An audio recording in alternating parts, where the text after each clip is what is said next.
Tesla has made several announcements over the past few days. First, they celebrated with a post saying they've now produced their 100 millionth 4680 cell across all factories. After a delay in getting this new technology right, Tesla is now scaling at speed. Second, Tesla North America announced a new incentive offering $0 due at signing. No need for a down payment if you buy a Model 3 or Y long range or performance in the US. With the current 1.99% financing available until the end of this month, there's no reason now why we shouldn't expect record all-time highs for quarterly deliveries. Third, Tesla China's new software update now includes a grayed out full self-driving supervised button in yet another sign that FSD is coming to China. And fourth, apparently a Warner Brother employee took a photo of what looks like a heavily camouflaged Robotaxi vehicle driving around the lot. Finally, we have several news about the Cybertruck to share also. Jeff Lutz, ex-CVP of Supply Chain and Chief Quality Officer, and now CEO of his own supply chain consulting firm. Thank you for joining us, Jeff. This is a lot of important news that I think you can provide a lot of additional information to educate everybody. Hey, Herbert, it's amazing just how much stuff happens over the last couple of days. There's just a lot going on. It's a lot, but it's all good news for Tesla. A lot of it does, it seems like that. So let's start with this one. So Tesla announced that they produced their 100 millionth 4680 cell across all of our factories. Here's a photo of the Optimus bot holding the 4680 cell. My reply to this was, one day you will see Tesla make the same announcement producing 100 millionth Optimus bots across all our factories. But they made a big deal about the bot helping to kind of sort these cells across the factories. Just to give you a sense of how quickly the scaling is happening. This is the production milestones. October 20th of 2023, 20 millionth cell. That was when they announced the 20 millionth cell. And in June, they announced a 50 millionth cell. So in under 8 months, they were able to get 30 million cells created. And then now with this 100 million cell announcement, that's 50 million cells in little over 3 months. A very, very successful ramp. What do you think about this progress? That 50 million cells was just at Giga Texas, not across all factories. So there might actually be even, we're seeing how fast this is now spreading across factories as well too. What do you think, Jeff? Yeah, the slope of the ramp curve is definitely changing. This is a pretty big jump in the last quarter, and that's what you want to look at. The rate that they entered that quarter at when we saw the June snapshot versus what we just saw now with the 100 millionth means they left the quarter, they exited the quarter at a much higher rate than probably what they entered in. So this slope is on the move. I think Cern Basher, he's a great follow. He also posted kind of his view of that. And that's what you want to see. Now, the question is how much did they add in terms of fixed assets to enable that? Or it's usually a combination of that and, getting greater or better yields, meaning how much raw material comes in and how much good product comes out. If you get better yield, if you can lower your process times, that means the costs are coming down pretty dramatically as well. So we have to look at that balance of how much capacity did they add to get to this versus just raw efficiency improvements. You want to see more of the efficiency improvements, but at the same time, you want to see the capacity coming online. Because I think the direction that the tariffs are going in, regardless of who wins in November, they're getting stronger and stronger against these critical elements of supply chain for EVs and for consumer electronics. And I only see this going in the direction where as Tesla, builds product in North America, that they need to produce more, if not all of their battery cells and packs here. Now they do most of it, and they're only importing a select few for certain models, but I think they're going to need to continue to build up that acumen. And this also aligns with what's happening with supply chains globally as they're becoming less globalized and more localized. So the battery cells and packs that are needed for Shanghai and Greater China area and Asia can be built out of China. So you're going to see more localization, less globalization occurring. Doesn't mean that we don't have great trading partners in Japan and Korea and so forth with LG and with Panasonic, but it's really important that Tesla is able to build up and then copy and paste this 4680 process. Finally, I think when we get to the dry battery electrode, that is a much smaller process, a much faster process, and it's a step function and cost improvement. That's the one that they really want to copy paste and move globally. So this is a great sign overall for the 4680. Big move. Yeah. I just love the way that it follows Tesla's pattern, right? They make this announcement, we're going to reinvent something, in this case batteries. And then they go through the moon, right? They go, we're going to do this, dry electrode, dry cathode, all that. And then nothing happens. They struggle. People go, here they are again, delay, delay, delay. And then by the time they actually go, oh, we figured it out, we're going to get moving. Now I agree. I agree with you. It's not quite yet what they promised, the moon at the beginning, but it's still a huge leap. This is the best battery that's ever been made ever. Now they're doing it at scale and everybody's ignoring it because you announced this years ago. It's a failure, but it's not. And here we are. So this will show up at some point. Okay, so this is interesting, this next story. And I wanted to ask you specifically, because you have a good answer for this, I'm sure, which is why would Tesla North America, fantastic, offer this new incentive? If you want to buy a Model 3, Model Y long range or performance in the US, they're now saying it's $0 down. No more down payment. I just bought a Model 3 just a couple of weeks ago, paid about $5,000, something like that. I can't remember now, $4,500 for a down payment. Not a big deal, but now they've removed it. And this applies to orders after September 12th. Of course, the quarter is going to end in a couple of weeks. And this is another incentive that's still running, that's going to be available through 9/30, which is the 1.99% financing. So AJ thinks that the $0 down at signing across its high volume products, this is Model Y and Model 3, he's now estimating that there's going to be a new all-time high quarterly delivery record is now nearly guaranteed now. He's been saying that this is his thoughts on it. So the US is by far the largest market for Tesla. For this reason, the marginal volume effect of this promotion is quite material. So this is it, $0 down. And then, yeah, you can even the 1.9% if that. And after that, if after September 30th, it's 2.99%, still very, very attractive. Why are they doing this, Jeff? Yeah. If you go back a couple of years, coming out of COVID, Tesla had to do this, this January to April timeframe. I think it was in 2023. Tesla had to do this big price correction on their MSRP, manufacturer's suggested retail price. They had to do a big correction because their pricing was elevated, because their input pricing was elevated, and supply was scarce, even for Tesla, even though they had relatively sufficient supply, and then more than really any of the other automakers, they still had to take their prices up. So in that time frame in early 2023, they had to do a correction, and then they had to do these they walked down these minor reductions. When you look at the curve, that was pretty well in line with their ability to take their COGS down. But we've been under gross margin compression since 2023, that whole time. And what Tesla's been able to do over the last couple of quarters is have some amount of stabilization on gross margins. But what you've seen that they've done is they've changed the approach. They've changed the approach from changing the retail pricing at the point of sale to these incentives on financing.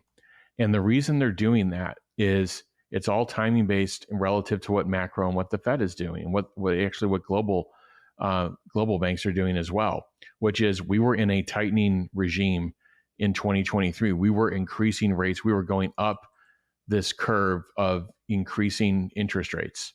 And during that time, consumers started to feel the pinch of the impact of the price of the vehicle plus the cost of getting money. If you follow my X feed, every week I post a little bit of something on how difficult it's becoming for consumers to buy vehicles. 80% of consumers go out and they get financing in the United States to buy the 15 million or so cars that are in the retail estimates for this year. So 80% go out. Right now, 1 in 5 of those people are being rejected. So what Tesla is seeing here is they're seeing the fact that it's hard for people to get money in the first place to finance a car, and the cost of financing plus the cost of the vehicle is those two together they're at levels that, that are making it very difficult for consumers. By the way, the last time many of these people bought cars were in 2017, 2018, or even before. The average transaction price for a vehicle in the United States went from 38,000 in 2019 pre-COVID. It's now 48,000. So it's up. So the average price of a vehicle is up 10,000 over that period. Interest rates have more than tripled, and that is a recipe to really damp down demand in the auto market. So this is why Tesla is doing this. The other reason Tesla is doing this is it looks like we're now down. We've been at that peak for rates for a while. Now rates are going to start being reduced by the Fed. And so when you're on the other side of that rate easing, you can do these, you can start putting out these rate incentive plans for financing of vehicles, knowing that you can go in, you can refinance, you could work with this debt a little bit differently. So this is all kind of working together. They had to do what they did coming out of COVID with MSRPs. And now what they've done, if you look in unit economics, the top line in unit economics in the cost of sales is the MSRP. And then there's all the different retail incentives that are needed in the middle. There's return allowances and so forth. And then the final thing is net ASP. This is how companies look at unit economics. And what Tesla is impacting here, they're leaving the MSRP constant. They are impacting the net ASP by the cost of this financing that they're burdening. So gross margins will be under pressure. The question is, do they have something on the other side of it to do some level of offsetting, whether it's COGS reductions, because as AJ said, they're keeping the factories full, they're running at full volume, or, is it something with FSD? They need something to offset it because this is going to be a drag on gross margins. Finally, this is the move that you do when the Fed is cutting. Think about the alternate. If they idle their factories, many of the US automakers are running, 50% and below in utilization. If they idle their factories, their cost structure would go up anyway, and their gross margins would come down. And then you've got the Fed cutting rates. Why not keep your supply base primed, your factories primed, and keep, and then go head into the rate cutting regime with very strong volumes, with very strong momentum, and then you can naturally bring your COGS down, and then you can start pulling some of these incentives off. Yeah. What do you think about this idea that I have? That why did they do it now, which is the last 2 weeks of the third quarter? They know that gross margins, obviously, like you've explained, is going to be hit, but maybe they feel like pretty strong on the gross margins, and so let's go ahead and do this to have a good ending for the quarter for sales. But maybe, right? I mean, yeah, they're definitely driving volume. You do this to drive volume, and the consumer's under pressure with rates. So. Good. Another thing that happened this weekend was Tesla China software did an update, and the cars there now have this button that's been grayed out. This is full self-driving supervised button that's been grayed out, which could mean it's launching soon or maybe not. What do you think, Jeff? I think you have a Cybertruck. Yeah, it has that same grayed out button. Yeah. I mean, Tesla said this is coming, in the first part of next year, called the first half. I don't know if it's the first quarter or first half. So it's, to me, these are releases that are probably leading up to that capability. And they'll probably start again with small groups of people, just like they did in the US, and run a beta program in China to make sure it's stable, to make sure things are working well. So to me, we're ramping up into a first half globalization of FSD. Exactly. I do think that, we know that FSC's, or we are expecting FSC to be approved in China, regulatory approval first half of next year, but they've been testing it. They've been testing it already for a year probably, and now they're just doing it. The grade belt button to me just shows that there's probably more testing that's happening now, which is the more testing before the approval, the better. So this is this next story caused quite a stir. This vehicle popped out, and apparently this is the Warner Brothers lot. They're Tesla's gonna do a demo or an event on October 10th there, and a Warner Brother employee apparently took a photo of this, and it looks like it's a Tesla, but it's all in yellow, wrapped in yellow, and they're trying to hide the shape and so forth. This is what people still think that the Tesla Robotaxi will look like. Matthew Donegan Ryan took this photo from a Reddit post. Went, whoa, Tesla's testing this heavily camouflaged Cybertruck Robotaxi on the Warner Brothers lot. We'll see the reveal This is a source who works at Warner Brothers LA. What was your thoughts when you saw this image? I can't believe I haven't seen this online yet, but when I saw Mm. the image, I immediately thought of the manufacturing of the vehicle, and Mm-hmm. what I thought of is what's on the back. It looks like a box, Mm-hmm. so it looks like this model is boxed, and it looks like when they actually remove this, this Frankenstein frame around this car, it's going to be unboxed. And anyway, I think Tesla's going to It's a actually. joke. Maybe it's a Yeah, joke. this is part of the thing. You got to have fun when you're doing product development. You got to make it fun. You got to, you give the team direction. Like, look, I want the thing camouflaged, and you let the team say, well, can we think of anything cool? Well, what do they do on the Cybertruck? They were doing F-150 wraps. They were doing Toyota, Tacoma wraps and things like that. So I could see the team saying, well, we're going to build this car in an unboxed model. Let's put a gigantic box on the back. And it looks like they've done multiple things around the windows, the window treatment. So this thing is pretty well camouflaged. I mean, I think painting it yellow is, taxi, maybe for Tweety Bird and Warner Brothers, who knows? But anyway, you do this heavy camouflaging the more camouflaging you see, listen to this one. The more camouflage you see in a vehicle, the more radical I think the vehicle design is. Because if you remember the Model 3, and they just did a little bit of cover up on the rear lights and the front fascia, but you saw the rest of the vehicle. So this looks pretty, they did it, even the wheels, the windows, the front, the back.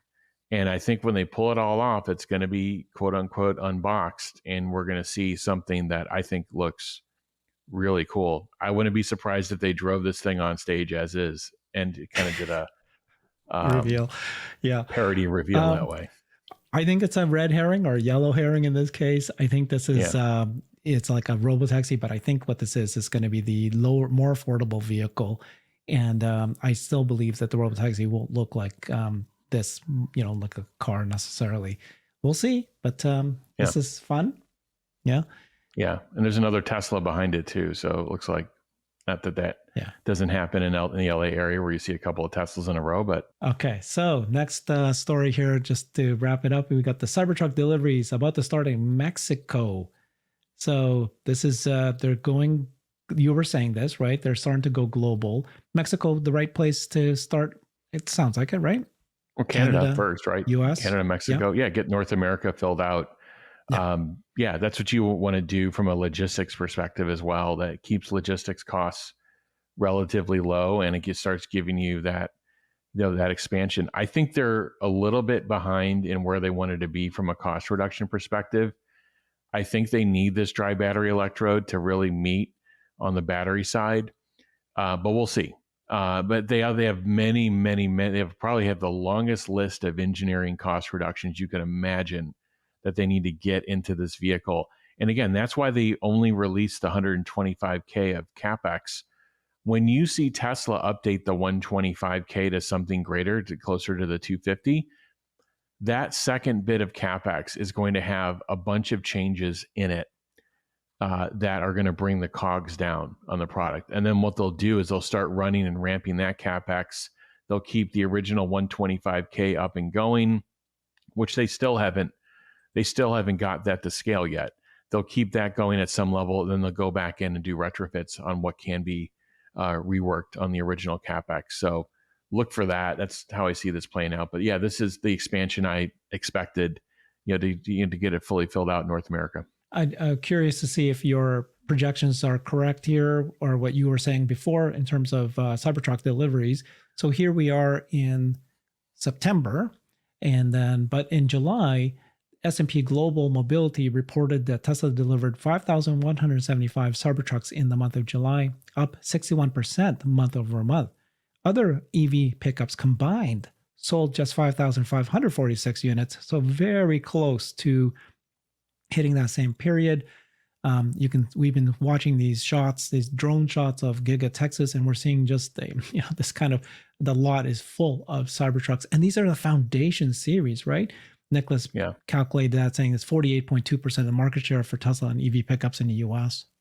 It's insane because the cost is relative to an R1T or an F-150, 20, 30, even 40% higher today. Because, remember, those vehicles have been in production for 3 years. Cybertruck hasn't even been in production for a year yet. So think about where Cybertruck is going to be from a COGS perspective and from a production velocity perspective when it's at its 3-year mark. And this is why these are the latest vehicles, from the competition. This is why you're seeing them pull back on their capex and take a powder. Number one, they're losing money. They're losing rapidly. The more they build, the more money they're actually losing. But so yeah, I feel comfortable the rate that they're at right now. I've predicted for over a year. I think somewhere between 60 and 70,000 in the first year, and I think it's still possible for them to do that. It's going to be interesting to see what demand looks like on foundation, as we get later and later into the year. So Tesla's trying to meet two curves together. They've got a cost curve they have to come down, and they have a demand curve that's coming down for 100 to 120K trucks. There's only going to be so many. In fact, I looked up the statistics. I want to say that there's only I have to go back and check this, but I think there's only 300,000 vehicles sold in North America every year above $100,000. So only 300,000 vehicles, and I think less than half of those are trucks. So Tesla is with the Cybertruck is going to have a huge percentage of that. This is the way you have to think about it. I saw that, the 40% market share, but that's against, again, R1T, F-150, been in production for 3 years, much lower cost. This is the same thing when you see some of these BYD comparisons of BYD volume and Tesla volume.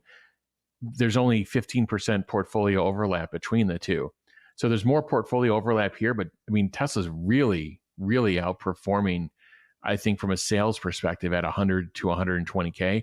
I don't think anybody thought the Foundation series would go, 3 full quarters. At the same time, I think part of that is a demand story, meaning that they've got the people are buying them. But part of that is Tesla needs to come down further on COGS. Exactly. I love it. You're the only one that ever talks about that you're comparing this against other trucks. But then you always remind us, well, the other trucks have been out for several years. That's, this is the volume that we're talking about. So, and then do you expect that Tesla will start selling non-Foundation series under $100,000, let's say $80,000 trucks this year, or they're going to just keep this up for the whole year? It's some period between either the end of this year or early next year for them to do that. Okay. By the way, they could expand globally before they do that, even on Foundation. This would have been my recommendation, which would be to just expand globally, build out in North America, export. People, you're going to sell a lot of product while you figure out how to get your next configuration on COGS lower. That's right. So now we saw Mexico. Maybe they'll do that and then have another country, and keep my Foundation series for the rest of the year. So we'll see. Keep making lots of money and solve the cost of goods, solve the issues that they might be having for the first year. Okay. Final story here. We've got Tesla received a buy rating from Bank of America Securities. We're seeing more and more of these buy ratings, maintain a buy rating of Tesla. Apparently, the street right now in general, it's a hold. The analyst consensus rating for Tesla is at $208. Average price target. That's a 10%, 9% downside from where we're at now. And a report released yesterday, Canaccord Genuity is also maintaining a buy rating, 254 price target. So do you think the street's finally getting the story? Or is it just are they doing this because of the interest rates coming down? Is it, we're getting closer to the 10-10 event? No, I've thought about this a bit. The more diverse Tesla becomes in software, autonomy, robotaxi, energy, bot, some of these things aren't hitting the bottom line yet. Let's be very clear. What's hitting the bottom line are selling cars, selling energy, FSD, and supercharger. But as all of these businesses grow, it is going to become increasing. There's only going to be it's going to be a limited number of analysts. Every analyst wants to cover Tesla because there's so much visibility. There's so many ratings from so many banks on this company. But 3 years ago, it was an easier story to cover, and they were still getting it wrong. They were still chasing on the upside, and they were behind on the downside. It's going to become more and more difficult for a traditional analyst to be able to so the error bars are going to get bigger, and you're really going to have to look at this stuff and say, it's more about the words, and like, do they have any insights from meeting with the company that you may not have known that they publish, then they make public? That's what you're going to have to start reading, because the price points, it's going to become increasingly difficult for them, because these businesses they're difficult to rate, especially that they're all in these very early transition phases. They're not stable. They're not this stable drumbeat of producing, X per quarter. They're all in this transition phase of massive ramp up, whether it's FSD, whether it's energy. So it's going to be very difficult, I think. When I look at analysts' price targets now, to me, it looks like they're chasing again. And it also looks to me like they're just reacting to current stock prices. And I'm more of trying to read the words, and if there's any insights that are new that I'm not aware of. Okay. Thank you so much, Jeff. That was great. I love it. You always provide great advice and thoughts. Every single story, you had something that you were educating me and the audience. Follow Jeff on X at @TheJeffLutz. Thanks, everybody. Bye-bye. Thank you. I've created a website that is the most comprehensive resource for the Tesla investor. Please check it out. Simply go to my website at herbertong.com.